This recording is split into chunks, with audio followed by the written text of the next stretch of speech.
Cuando somos niños, nos enseñan que la familia es el lugar seguro. Nos dicen que pase lo que pase, los lazos de sangre nos sostendrán, que serán nuestro refugio cuando el mundo se vuelva demasiado ruidoso o cruel. Nos enseñan que una hermana es más que una amiga, es una parte de ti que camina fuera de tu cuerpo. Yo creí en eso. Lo absorbí como se absorben las primeras verdades, sin cuestionarlas, sin temerlas. Mariana era más que mi hermana mayor. Era mi heroína silenciosa, mi confidente secreta, mi compañera de aventuras imaginarias en tardes de verano interminables. Cuando éramos niñas, nos pasábamos horas construyendo castillos de mantas en la sala, inventando reinos donde solo existía la lealtad, donde nadie nos lastimaba, donde los finales felices eran una garantía. Nos prometimos cosas que solo las niñas creen posibles. Nunca nos separaremos, siempre nos protegeremos. Si una de nosotras está triste, la otra luchará por hacerla reír. Eran pactos sellados entre risas y abrazos, juramentos sin testigos, pero más sagrados que cualquier contrato. Crecimos en una casa pequeña pero cálida, con paredes cubiertas de fotografías de momentos felices, con una cocina siempre oliendo a pan recién horneado, con padres que, a su manera, nos enseñaron a soñar. Nuestros padres trabajaban duro. No sobraba el dinero, pero jamás faltó amor. Cada Navidad, cada cumpleaños, estaba lleno de detalles hechos a mano, de canciones desafinadas pero cantadas desde el corazón. Nos enseñaron que las cosas materiales se pierden, pero las memorias, las verdaderas, viven para siempre. Cuando murieron, demasiado pronto, Mariana y yo nos quedamos solas. Yo tenía 21 años. Ella, 25. A pesar del dolor, nos juramos que seguiríamos juntas. Que ese golpe no nos rompería. Que nuestra familia, aunque reducida, seguiría siendo fuerte. Heredamos una casa antigua en las afueras de la ciudad. Nada espectacular, muros desconchados, tuberías que goteaban, un jardín salvaje. Pero para nosotras era un templo. Era el último refugio donde aún podíamos oír las risas de nuestra infancia si cerrábamos los ojos con fuerza suficiente. Los primeros meses fueron duros. Adaptarnos a una vida sin ellos, aprender a cargar con la ausencia como quien aprende a caminar cojeando. Pero lo hacíamos juntas. Y eso, en esos momentos, era suficiente. Compartíamos los gastos, las responsabilidades, los sueños a medio construir. Yo quería abrir una pequeña pastelería algún día. Mariana hablaba de estudiar diseño de interiores. Nos reíamos planeando futuros imposibles sentadas en la vieja escalera del jardín. Nunca sospeché que esos sueños, esa hermandad, empezarían a desgastarse como los muros de la casa que tanto amábamos. Nunca imaginé que el primer golpe no vendría del mundo exterior, sino de ella. Hay traiciones que uno puede anticipar, traiciones que duelen pero que, de alguna manera, nos sorprenden. Pero cuando la herida viene de la misma sangre que juraste proteger, la caída es distinta. Es más profunda. Es más silenciosa. El prólogo de esta historia no es de rabia. No es de venganza. Es de un amor ciego que no quiso ver las grietas hasta que fue demasiado tarde. Y ahora, mirando atrás, entiendo que el verdadero error no fue confiar en Mariana. Fue no aprender a confiar primero en mí misma. Esta es mi historia. No para culpar. No para herir. Sino para recordar que, a veces, la familia no es la que nos toca, sino la que elegimos construir después de sobrevivir a las tormentas. Porque sobrevivir a quien más amaste, también es una forma de amor propio. Cierro los ojos y puedo verme a los 8 años, de la mano de Mariana, prometiéndonos amor eterno debajo del viejo roble del patio trasero. Nunca nos dejaremos, susurrábamos como un conjuro secreto, sellado con risas y dedos entrelazados. No sabíamos entonces que las promesas hechas en la infancia son tan frágiles como los castillos de arena que construíamos en la playa. La adolescencia nos encontró más unidas que nunca. Mientras otras hermanas discutían por ropa prestada o novios de verano, nosotras compartíamos diarios, confesiones y complicidades. Mariana siempre parecía invencible ante mis ojos, valiente, decidida, capaz de enfrentarse al mundo entero si era necesario. Yo, en cambio, era la que dudaba, la que necesitaba su aliento para saltar del trampolín, para presentarme a concursos de poesía, para creer que también podía brillar. Recuerdo las noches eternas en que soñábamos en voz alta, tumbadas sobre el tejado de la casa, contando estrellas mientras planificábamos futuros imposibles. Cuando seamos grandes, decíamos, tendremos un café literario donde todos serán bienvenidos, incluso los que se sientan rotos. Mariana quería pintar las paredes de colores vivos. Yo quería hornear pasteles que supieran ahogar. Nada nos parecía inalcanzable entonces. La vida, por supuesto, no tardó en ponernos a prueba. Cuando papá enfermó, cuando mamá lloraba a escondidas, cuando las cuentas empezaron a apilarse como monstruos silenciosos en la mesa del comedor, entendimos que los cuentos de hadas tienen capítulos oscuros. Pero nos juramos que juntas podríamos con todo. Mariana sostuvo mi mano en el funeral de nuestros padres con una fuerza que, en ese momento, me pareció suficiente para sostener el mundo entero. Y fue entonces cuando heredamos la casa. Un hogar viejo, desgastado, pero lleno de memorias tan densas que casi podías tocarlas. La cocina donde mamá tarareaba canciones sin letra.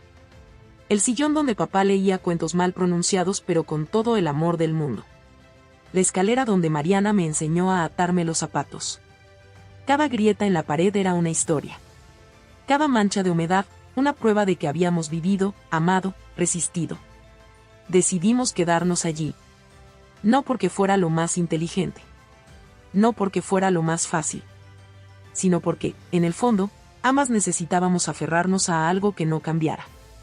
Algo que siguiera siendo nosotras cuando todo lo demás había cambiado. Yo me inscribí en cursos de repostería online mientras trabajaba medio tiempo en una cafetería pequeña. Mariana consiguió un puesto como asistente en una firma de arquitectura. Nos turnábamos para pagar las cuentas, para reparar las averías de la casa, para sostenernos en las noches de dudas silenciosas. Durante un tiempo, parecía que nuestro pacto sobreviviría a todo. Que la vida, por dura que fuera, no podría quebrar lo que habíamos sellado bajo aquel viejo roble. Pero a veces, el tiempo no destruye de golpe. A veces, simplemente erosiona.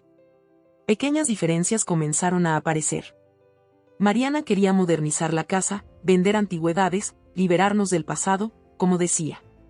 Yo, en cambio, quería conservar cada fotografía, cada mueble desvencijado, como si en ellos habitara todavía la risa de nuestros padres. Las discusiones se volvieron más frecuentes. Los silencios, más largos. Mariana empezó a pasar más tiempo fuera, rodeándose de gente que yo apenas conocía. Hablaba de oportunidades, de hacer algo grande, de no quedarnos atrapadas en recuerdos tristes. Yo la entendía. O al menos quería entenderla. Pero una parte de mí sentía que, poco a poco, la hermana que había jurado protegerme, se alejaba. No físicamente, sino en lo más profundo, en las lealtades invisibles que antes dábamos por sentadas. No sabía entonces que las promesas de sangre también pueden romperse. Que a veces, quien más amas, quien más creíste que te sostendría, es quien termina soltando primero. Y que esa caída, la de la confianza rota, duele más que cualquier herida visible. El principio del fin no llegó con un grito. No llegó con una pelea escandalosa ni con una traición abierta. Llegó, como casi todo lo que realmente destruye, en silencio. Mariana comenzó a cambiar de hábitos. Lo noté en las pequeñas cosas. Dejó de cenar en casa, dejó de preguntarme cómo había sido mi día, dejó de interesarse por esos proyectos absurdos que solíamos planear juntas entre risas. Cada vez que intentaba acercarme, sentía una pared invisible, una distancia que no sabía cómo cruzar. Las cenas que antes eran rituales de complicidad, se volvieron monólogos incómodos. Yo hablaba de mis avances en la repostería, de los sueños que todavía me aferraba a construir. Ella, distraída, revisaba su teléfono, lanzaba respuestas automáticas, sonrisas huecas. Al principio me convencí de que era el estrés. Está ocupada, cansada, me repetía como un mantra para no aceptar la verdad que latía en mi pecho. Pero los silencios eran demasiado largos, las excusas demasiado frecuentes. Una tarde, la encontré en la sala hablando por teléfono. Su tono era nervioso, entrecortado. No alcancé a oír mucho, pero sí algo que se me clavó en la mente. Sí, ya casi la convenzo. No sospecha nada. Mi estómago se hizo un nudo. ¿De qué hablaba? ¿Convencerme de qué? ¿Por qué no sospecha nada? Esa noche, fingí dormir temprano, pero no pegué un ojo. Algo estaba ocurriendo y, aunque mi corazón me gritaba que buscara respuestas, una parte de mí no quería saber. Era más fácil fingir que todo seguía igual. Era más cómodo aferrarse a las promesas antiguas que enfrentar la posibilidad de que Mariana ya no caminaba a mi lado. Días después, Me pidió salir a cenar, como en los viejos tiempos. Dudé, pero accedí, aferrándome a la esperanza de que todavía podíamos salvar lo que teníamos. La conversación fue forzada. Mariana hablaba de oportunidades de negocios, de liberar activos, de pensar en grande. Y, finalmente, soltó la propuesta: vender la casa. Es demasiado grande para nosotras, dijo, removiendo distraídamente su ensalada. Podríamos venderla, dividir el dinero, y empezar de nuevo. Mi primera reacción fue de incredulidad. ¿Vender nuestra casa? ¿Nuestro refugio, nuestro último lazo con nuestros padres? Me negué rotundamente. Le expliqué que para mí esa casa no era un bien material. Era memoria, era raíz, era identidad. Le pedí tiempo para pensarlo. Le pedí que no tomáramos decisiones apresuradas. Ella sonrió, esa sonrisa dulce que había aprendido a desconfiar, y dijo: claro, lo que quieras, Isa. Pero ya había algo roto. Lo sentí al caminar de regreso a casa esa noche, con el silencio pesando entre nosotras como una tercera persona. Lo sentí en su mirada esquiva, en sus pasos apresurados. Empecé a notar más señales, papeles que desaparecían de los cajones, llamadas a escondidas, reuniones de trabajo cada vez más frecuentes. El miedo crecía en mi pecho como una mala semilla. Me prometí a mí misma hablar con ella, exigir claridad. Pero los días pasaban y, cada vez que estaba a punto de hacerlo, me acobardaba. Porque saber la verdad implicaba aceptar que Mariana ya no era la hermana que recordaba. Y yo no estaba lista para enfrentar eso. No todavía. Así es como comienzan algunas traiciones, no con una puñalada directa, sino con 1000 pequeños cortes que apenas sangran, pero que, juntos, terminan desangrándote lentamente. El día que descubrí la traición de Mariana no empezó con señales evidentes. Fue un día cualquiera, el sol filtrándose a través de las cortinas viejas, el olor a café llenando la cocina, la vida intentando parecer normal. Pero a veces, hasta el aire huele distinto cuando algo está a punto de romperse para siempre. Recuerdo que salí temprano para una entrevista de trabajo. Había encontrado un pequeño café en expansión que buscaba una pastelera, una oportunidad que significaba más que dinero, significaba futuro. Volví a casa entusiasmada, llena de ideas para nuevos comienzos. Y encontré la puerta entreabierta. El corazón me dio un vuelco. No era habitual. Mariana siempre era cuidadosa, meticulosa. Entré llamándola, pero nadie respondió. El eco de mi voz en el pasillo vacío me puso la piel de gallina. Sobre la mesa del comedor encontré un sobre. Mi nombre escrito con prisa. Dentro, una copia de un contrato de compraventa. El título me quemó los ojos: venta de propiedad. Mi nombre estaba allí. Mi firma también. Pero yo nunca había firmado nada. La sangre se me heló. Leí una y otra vez, esperando encontrar alguna explicación lógica, alguna cláusula que desmintiera lo obvio. Pero no la había. Mariana había vendido la casa. Sin mi consentimiento. Con mi firma falsificada. Me senté. No porque quisiera, sino porque mis piernas simplemente dejaron de sostenerme. En el fondo de la carpeta había una nota, escrita apresuradamente. Isa, perdón. Necesitaba hacerlo. No entiendes ahora, pero lo hice por las dos. ¿Perdón?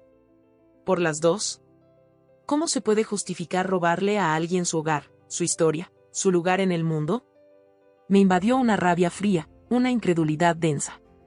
Mariana, mi hermana, la niña que me prometió bajo el roble que siempre me protegería, me había traicionado de la manera más cruel. Las piezas se encajaron de golpe, las llamadas secretas, las reuniones misteriosas, la insistencia por vender, las sonrisas vacías. Todo había sido una estrategia. Un juego en el que yo era la única que no conocía las reglas. Corrí a buscarla, a pedir explicaciones, a exigir una respuesta que mitigara, aunque fuera un poco, el dolor que sentía. Pero Mariana ya no estaba. Se había llevado sus cosas. Se había llevado nuestra historia. Me quedé sola en aquella casa vacía, respirando el polvo de lo que alguna vez fue nuestro hogar. Miré las paredes agrietadas, las fotos torcidas, los muebles antiguos que no se llevaría nadie más que yo en mis recuerdos. Esa noche no dormí. Me senté en el suelo del salón y lloré. Lloré por mis padres, por mi infancia, por la ingenuidad perdida, por la hermana que creí tener y que, evidentemente, nunca existió de la forma en que yo la soñé. No era solo la pérdida de una casa. Era la pérdida de una historia compartida, de una confianza que creía inquebrantable. Era entender, en carne viva, que a veces la sangre no basta para sostener los lazos. Al amanecer, empaqué lo poco que me pertenecía. No sabía dónde iría, ni qué haría. Solo sabía que cada ladrillo de aquella casa me recordaría una promesa rota. Y que, aunque en ese momento me sentía derrotada, muy en el fondo, una chispa empezaba a encenderse. La chispa de quien sabe que, aunque te arranquen todo, todavía puedes reconstruirte. Aunque duela. Aunque cueste. Aunque parezca imposible. Salir de aquella casa fue como salir de un incendio. No salí ilesa, salí sobreviviendo. Llevaba conmigo una maleta vieja, 3 cambios de ropa, un cuaderno con recetas garabateadas y una foto arrugada de mis padres. Nada más. Durante semanas, viví en el sofá de una amiga, luego en otro. Cada vez que llegaba a un nuevo lugar, cargando mi maleta y una sonrisa falsa, sentía que me dejaba un poco más de mí misma en el camino. Era como si me desdibujara, como si ya no perteneciera a ningún sitio. Busqué trabajos, cualquier cosa que me permitiera sentirme útil, digna. Conseguí limpiar oficinas por las noches, atender mesas durante el día, repartir volantes en esquinas calurosas.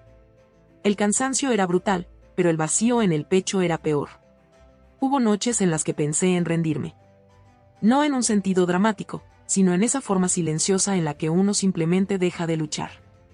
Me sentaba en parques olvidados, viendo las luces de las casas encenderse una a una, preguntándome si alguna vez volvería a tener un lugar que pudiera llamar hogar. Me aislé. Dejé de responder mensajes, de asistir a reuniones, de buscar consuelo. No quería explicar, no quería escuchar palabras de piedad o frases hechas. No quería ser la pobre Isa. Cada mañana era una batalla contra el espejo. Sonreír. Fingir que estaba bien. Repetirme en silencio, esto también pasará. Y, sin embargo, en medio de esa oscuridad, había pequeños destellos de humanidad. Una sonrisa sincera de un desconocido. Un café caliente ofrecido sin condiciones. Un buen trabajo murmurando entre los labios de un supervisor indiferente. Un día, después de un turno interminable, pasé frente a una pequeña panadería. El aroma dulce, el calor que escapaba por la puerta entreabierta, me golpearon como un recuerdo. Me quedé allí, de pie, mirando los pasteles alineados en vitrinas iluminadas. Recordé a mamá horneando galletas, a papá lamiendo cucharas, a Mariana y a mí peleando por el primer pedazo de pastel aún tibio. Recordé, y por primera vez en mucho tiempo, sentí algo más que tristeza. Sentí hambre. Hambre de vida. De recuperar algo mío. Esa noche, abrí mi cuaderno de recetas. Manchas de café, tachaduras, dibujos torpes en los márgenes. Era un mapa de todo lo que había sido feliz alguna vez. Y tomé una decisión silenciosa. No iba a dejar que la traición definiera mi historia. No iba a ser el capítulo final. No sabía cómo. No sabía cuándo. Pero sabía que tenía que empezar. Aunque fuera con un solo paso. Aunque temblara. Aunque doliera. A veces, reconstruirse empieza así, con una pequeña chispa que nadie ve, en el rincón más oscuro, donde solo queda tu voz repitiéndote que mereces algo mejor. Y yo, por fin, empezaba a creerlo. El primer paso fue tímido, casi invisible para el mundo, pero para mí fue un grito silencioso de rebelión contra el olvido. Comencé horneando galletas en la pequeña cocina comunitaria del edificio donde me alojaba temporalmente. Eran recetas sencillas, heredadas de mi madre, adaptadas con los pocos ingredientes que podía permitirme. La primera hornada salió quemada. La segunda, demasiado dura. La tercera, apenas comestible. Pero en cada intento, en cada error, sentía algo encenderse dentro de mí, la vieja pasión, el amor por crear algo con mis propias manos. Una vecina, doña Teresa, fue la primera en probarlas. No están tan mal, niña, dijo sonriendo, mientras se llevaba una galleta a la boca. Fue el primer elogio genuino que recibía en meses. Y fue suficiente para no rendirme. Empecé a regalar algunas bandejas de galletas a los vecinos, a los porteros, a los vendedores ambulantes.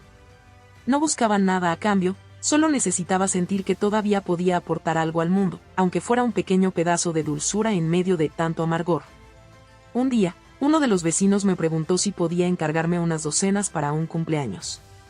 No tenía horno profesional, ni ingredientes de lujo, pero dije que sí. Me pasé la noche entera horneando, vigilando cada bandeja como si fuera una obra de arte. Entregué las galletas en una caja improvisada, decorada con trozos de cinta adhesiva y mucho corazón. El cumpleaños fue un éxito. Las galletas volaron. Y pronto, otros encargos empezaron a llegar. Pequeños al principio, una docena aquí, 2 allá.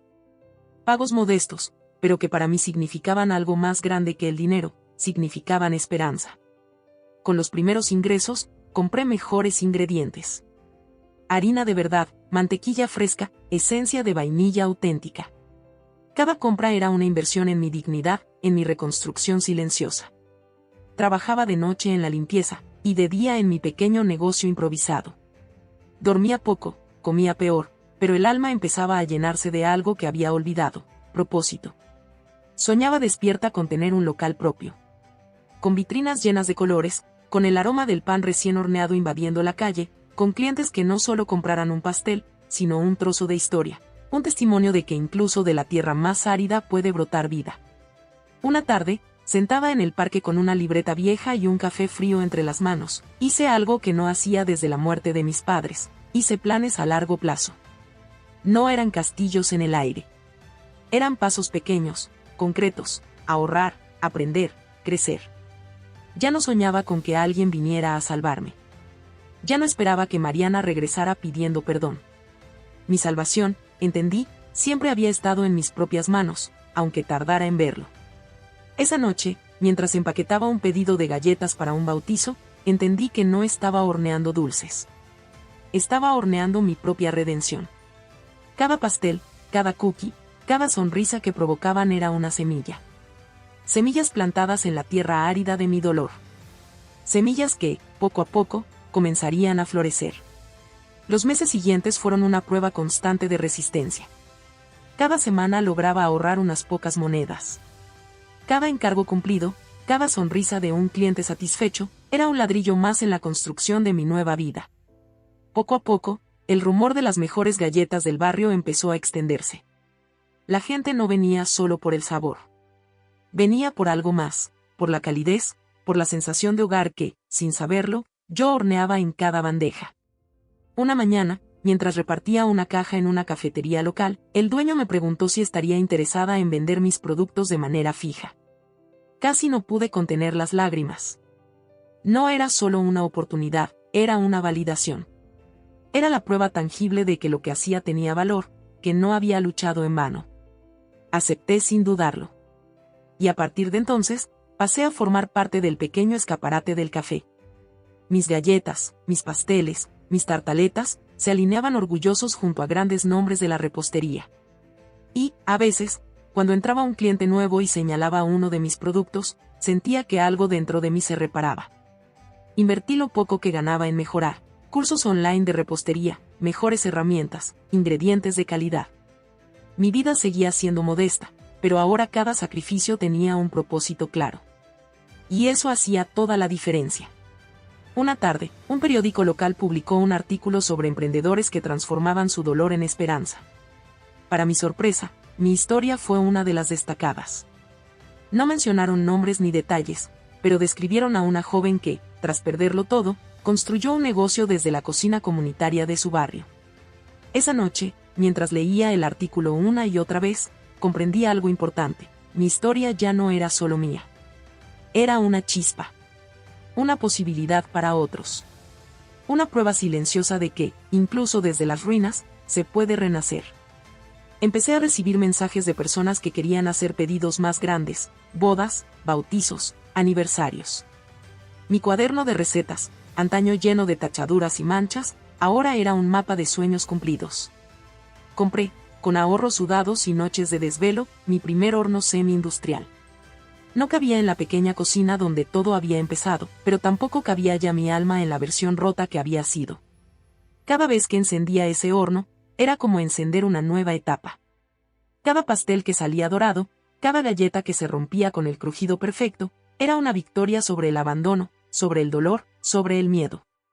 Y así, en silencio, sin hacer ruido, como florecen las flores en medio de los escombros, mi vida comenzó a cambiar.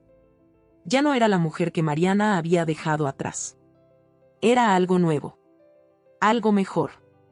Algo que, en el fondo, ella jamás podría destruir. Mientras mi vida se tejía lentamente con hilos de esfuerzo y esperanza, el destino, siempre observador, comenzaba a ajustar cuentas en silencio. De Mariana no supe nada durante meses. A veces, cruzaba por mi mente como un eco lejano, pero no sentía odio ni tristeza. Solo un vacío neutro, como el espacio que queda tras arrancar una raíz podrida. Una tarde cualquiera, mientras entregaba un pedido grande para una boda, me encontré con una antigua amiga en el mercado. Después de los saludos y las sonrisas incómodas, soltó sin pensarlo: ¿Te enteraste de Mariana? Me quedé inmóvil, sosteniendo la caja de pasteles como un escudo. Dicen que está arruinada. El negocio en el que invirtió salió mal. Perdió todo. Hasta el coche. No pregunté más. No hacía falta. Entendí que el mismo viento que me había derribado a mí, ahora soplaba en su contra.